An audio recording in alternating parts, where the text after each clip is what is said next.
This is the venison shoulder, a rather cumbersome looking muscle. But apart from that, there are some very, very good muscles in this group of muscles. So let's attempt to break it down. As you can see, it's been boned. So we're now just going to follow the seams down and break it out into the 4 muscle groups which make it up, primarily the bigger muscle groups. So you can see here, you can just follow those natural seams and we end up with these chunkier muscles.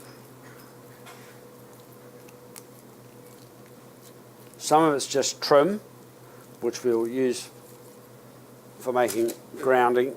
And some of them are quite nice pieces.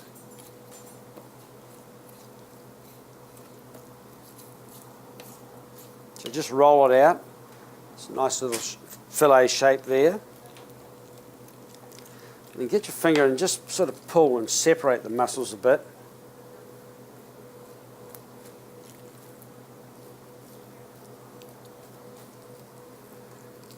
Some good flavour in the shoulder cuts, so don't discount them, they are rather nice.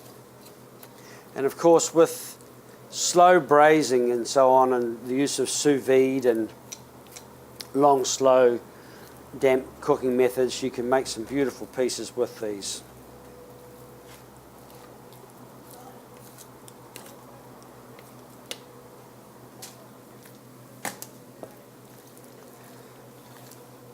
The flatter muscles, we're going to braise them and we're going to use them for pulling, and we're going to use that pulled meat for making a couple of dishes.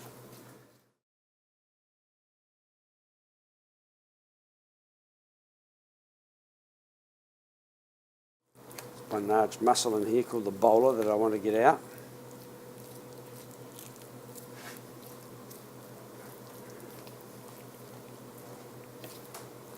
There we have it. So they're the major muscles. As you can see, this piece here is also a very good muscle for browning and pulling because it's got this long grain that runs all the way through. It's very flat, but it's ideal for doing as a whole braised piece. And because we're going to braise it, I'm not even going to take off any of this extra silver skin. That's the sort of like a skirt steak, what we call a skirt. I'm not sure what you call it here in American muscles. But that, as you can see the grain there running all the way through, when that's braised slowly, it just pulls apart and it's really delicious. Some of these other cuts we can clean up a little bit and use as well for the same reason, for the same thing. And there's another piece there. By its very nature, you can see the grain of the muscle. A little bit of heavier silver skin on the outside of that. Just take off some of that.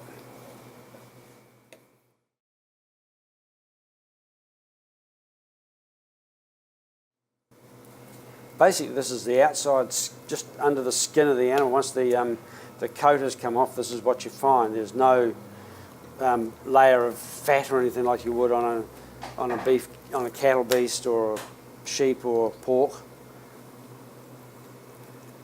So we leave that bit of silver skin on as well. That's another nice piece to braise, so we'll braise that later on. And here we have another couple of nice chunky pieces.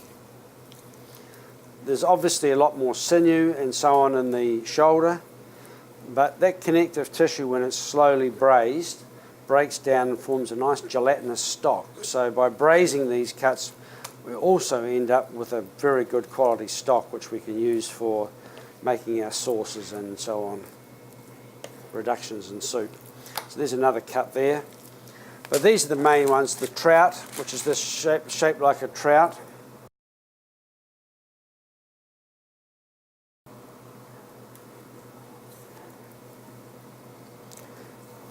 We can clean that right off. This is I just use for making into a grind later on.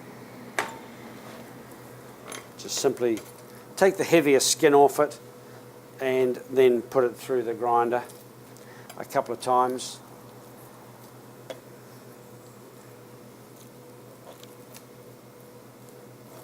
So we can trim this up a little bit.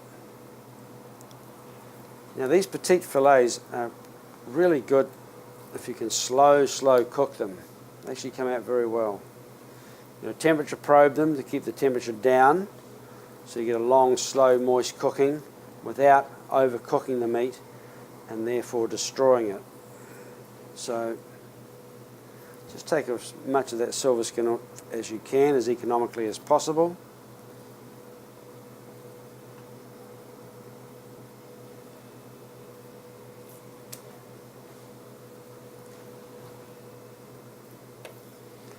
And that is a nice little piece of meat.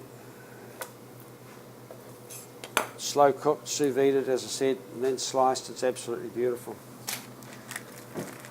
The blade muscle underneath here is also good. A little bit of silver skin as well.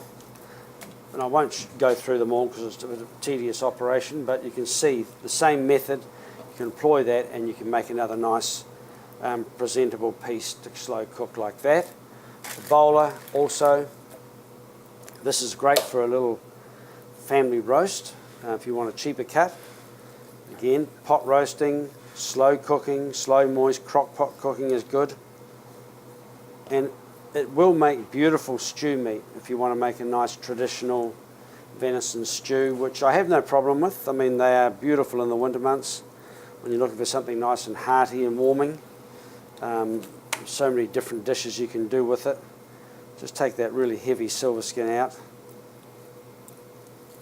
That would go into trim for making into ground. And you end up with another nice piece. You take all that off the back as well, and you end up with a great piece. So the chunkier bits you can also just cut up into cubes and then slow cook as a casserole. Even this sort of piece like that. Leave that little bit of silver skin on because that holds it together.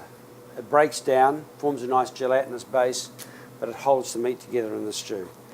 This would go for soup or trim, or clean the meat off it and use it for grinding. So there we have it. A lot of really good muscles out of the shoulder, which we can use for a variety of cooking techniques, and they are delicious. They're not to be discounted as a poor country cousin to the rest of the animal.